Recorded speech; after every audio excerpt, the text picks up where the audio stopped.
Hi guys, welcome back. I'm Danielle, and today we're going to talk about the books that I read in February. So for the month of February, I read 5 books and 1 manga, so 6 total. I listened to 2 audiobooks and the rest were physical books. As far as star ratings go, I had 1 3-star, 4 4-stars, and 1 5-star. I will get into what I read, and I'm going to go by star rating and go through all of the books that I read this month. My 3-star read this month was The Gilded Wolves by Roshani Chokshi. I was so excited for this book. The premise that it provided was that it was going to be a heist novel. It was going to follow a ragtag group of misfits in their adventures. It was set in Paris on the cusp of the Industrial Revolution. It provides a magic system that fits into kind of the technology of the time, and it built up a villain of a secret society that's up to no good, and just everything about it sounded right up my alley. So I'm really disappointed that I had to give this only a 3-star. So future editing Danielle here. I realized when I was editing this video that I talked about the Gilded Wolves for a long time. Like over 10 minutes once I was starting to get into edits, long time. So I decided that I'm going to take some of this footage. I'm gonna make a separate review for the Gilded Wolves that goes a little more in depth on the things that I liked, didn't like, because apparently I have a lot to say about it. So I am going to be just summing up my thoughts here about the things that I liked, didn't like, whatnot, to give you a quick snapshot of what I thought of the book, and then if you want to check out my longer review, that should be up in a couple days. So what I liked about the book were the side characters. I thought that they were fun. I liked following them. Their relationship among them was great. They really felt like a strong bonded friendship.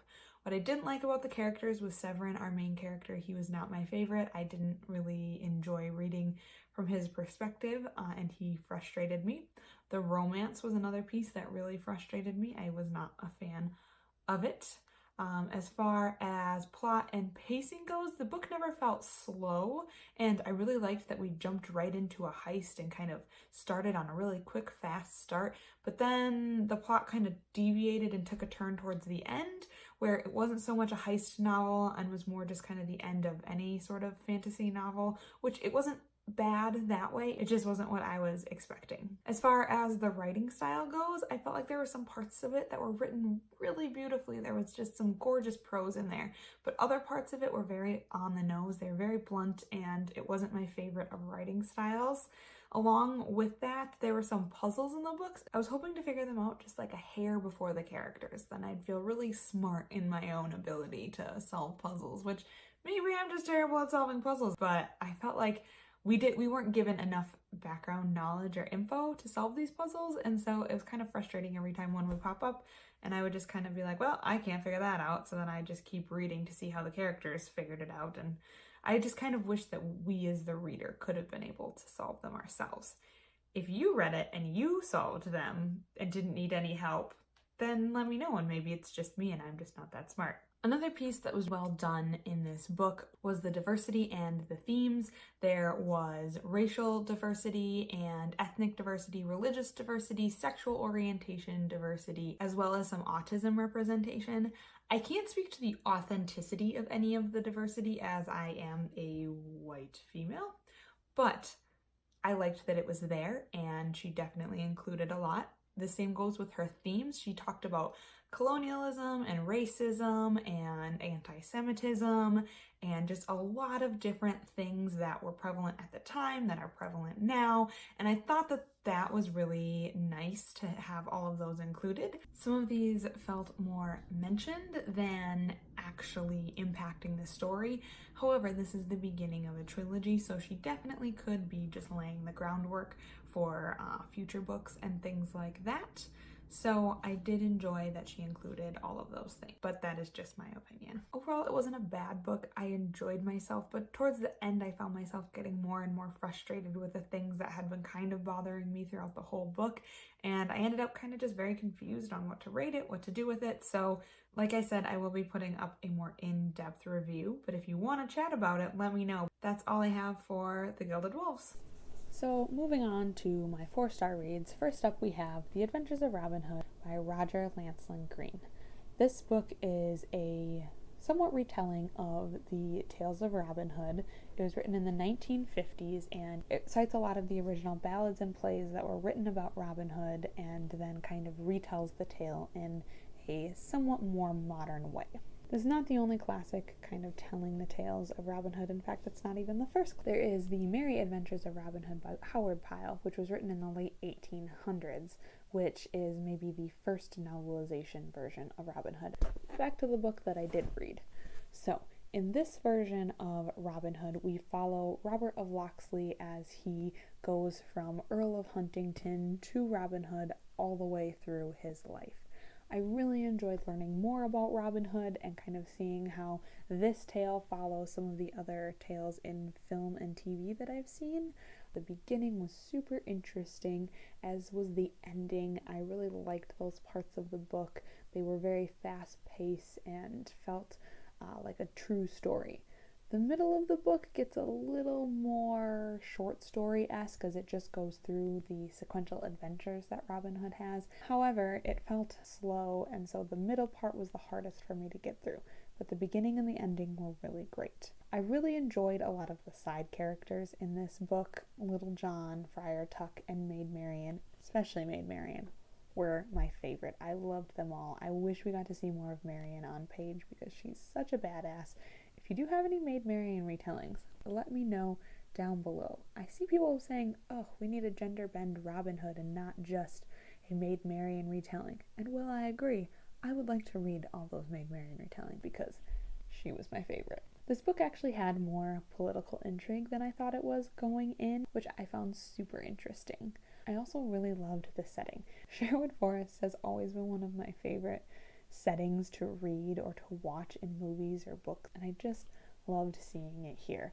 I wanted to just live in the woods with Robin Hood and his band of merry men, and it sounds fantastic, and that's my dream. Overall, I really liked this book, even though the ending was a bit sad. I thought that it was well done and easy to read and a good spot to start with Robin Hood if you want to learn more about him. The next book that I completed was The Bear and the Nightingale by Catherine Arden. I listened to this one on audiobook, and additionally I was able to follow along on my Kindle for the last maybe 100 pages. I didn't realize I had this on my Kindle when I was listening to it on audio, which would have been quite helpful. So this book follows Vasya as well as a large cast of other characters. This book takes place in a village on the edge of the wilderness in Russia, and it's a place where folklore and fairy tale is still prevalent. People there still give offerings to their household spirits, and it's definitely like an environmental tale of these Russian fantasies come to life. This follows Vasya as she is a little girl and growing up, and more specifically when her father remarries and her stepmother comes to live with them.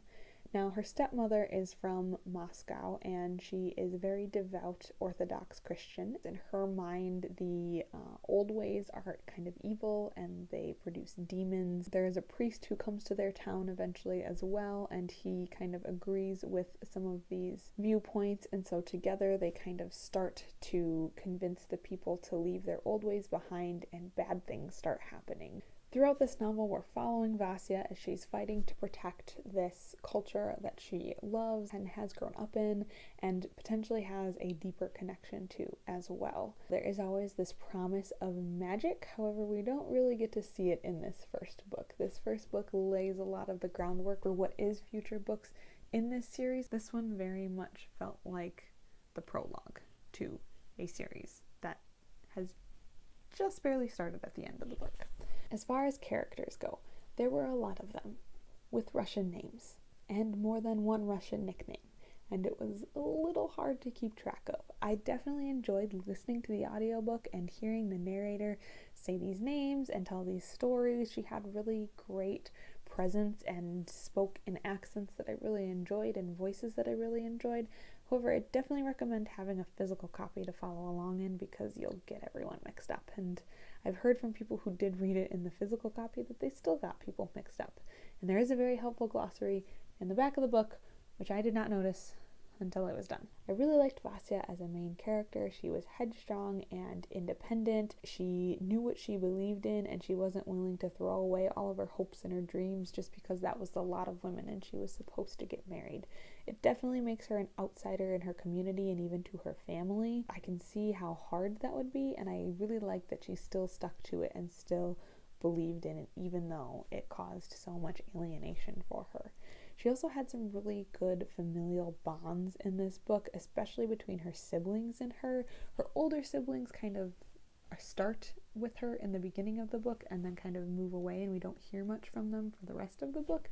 But her younger siblings, especially Alyosha and Irina, are very much there for her. And even though they think she's weird maybe and don't believe in some of the things she believes, they believe in her. And so I really liked seeing that bond with the three of them throughout the book. I also feel like this book had good villains. It had a wide range of villains, from the everyday villain that we can all somewhat relate to, and then it had kind of the villain that is more influenced by his greed and his power, and then we had the big bad villain who was the overarching, terrible, horrible creature that wanted to destroy everything. So I felt like it had lots of villains and they interplayed well with each other and created good conflict. However, we didn't really get to see any of the fruits of that conflict until the end of the novel, which was fantastic. I loved the ending. It really made the book stronger, and it pulled it from a 3-star for me to a 4-star, and I can't wait to continue on with the series and see more of what was happening in the end happen in future books. The next book that I'm going to talk about, I will be brief about. It is the manga that I read this month, which is Fairy Tail Volume 1, The Wicked Side of Wizardry. So I picked this one up for a couple reasons. One, I was just kind of wandering the manga section of my library, and I was looking for one that I could get Volume 1 right away because I was just in the mood to read a manga, and this one happened to be available. Two, this is one of my favorite animes. However, I am not caught up. There are currently 9 seasons, almost 300 episodes, and they're still coming out with more.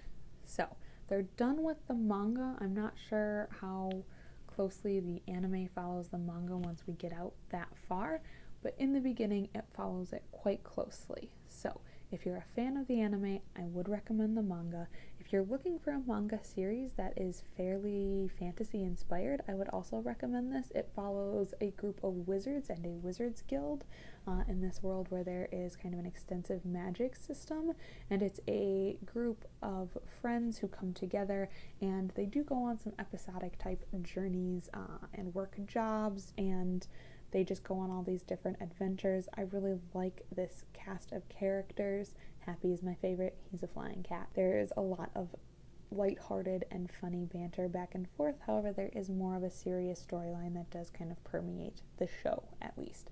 So, but from what I've heard, the manga follows the show pretty closely, and so I had a fun time reading this first volume. Also, shout out to Wiccan Fable for my Urza Scarlet candle. I love this candle, and she's one of my favorite characters from this manga and anime. So the next book that I'm going to talk about is Elantris by Brandon Sanderson. This is Sanderson's first published novel, and it is a standalone fantasy novel, and for the Cosmere read-along, it is the first book. You may be saying, Danielle, it's the first book in the read-along, why are you finishing it in February? Well, because the first half of this book I thought was going to take forever, and I thought I was never going to finish the book. And then the second half hit, and I listened to the entire second half of the book in one day. I did listen to this on audiobook, and I wish I would have had a physical copy to follow along within, but my library does not have a copy of Elantris, unfortunately. So, this follows 3 main characters, one of which is Prince Raoden, the Crown Prince of Erelon. The second one is Princess Serene, who is the Crown Princess of Teod and is on her way to marry Prince Raoden. And the third is Hrathen, who is a Gyorn or holy man, and he is on his way to Erelon to convert them from their religion to his religion, else they be crushed by the Empire of Fjordell. Right away, on like the first page, Prince Raoden contracts this disease called the Sheod, and he is thrown into Elantris, which was once the city of the Elantrians, who were considered godlike creatures until all fell victim to this plague, which made them, in Brandon Sanderson's own words, zombie lepers, which I think is the best way to describe them. Serene, when she gets to Erelon finds out that Prince Raoden has died. She has effectively been married to him and is now a princess of Erelon and has to stay in their court, navigate their court politics, and be a servant of the king, which backfires on the king because Serene is well trained in politics, she's smart, she's independent, she's a leader, and she quickly forms a political group around her and takes on the king, political adversaries, and Wraithen, our holy man. So Wraithen is charged to convert all of the people of Erelon to Shukorath, else the priests, who are almost like warriors in that society, will come in and kind of take over their kingdom and force them to bow to their god. I thought the three main characters in this book were great. I liked reading from all of their perspectives, and I didn't feel like I wanted one to go faster so I could give back to the other person any quicker. I felt like they all had really interesting things going on in each of them. So Serene was my favorite, and once again we have a strong, independent woman who is kind of leading the forefront of this book. She doesn't really take no for an answer, and she at first maybe didn't really seem like she had many flaws. She almost seemed too perfect, but as the story progresses and her arc progresses, you definitely get to see some more of her flaws. Speaking of character arcs, Wraithen's was one of my favorites. I really enjoyed watching him throughout the whole book and the journey that he went on.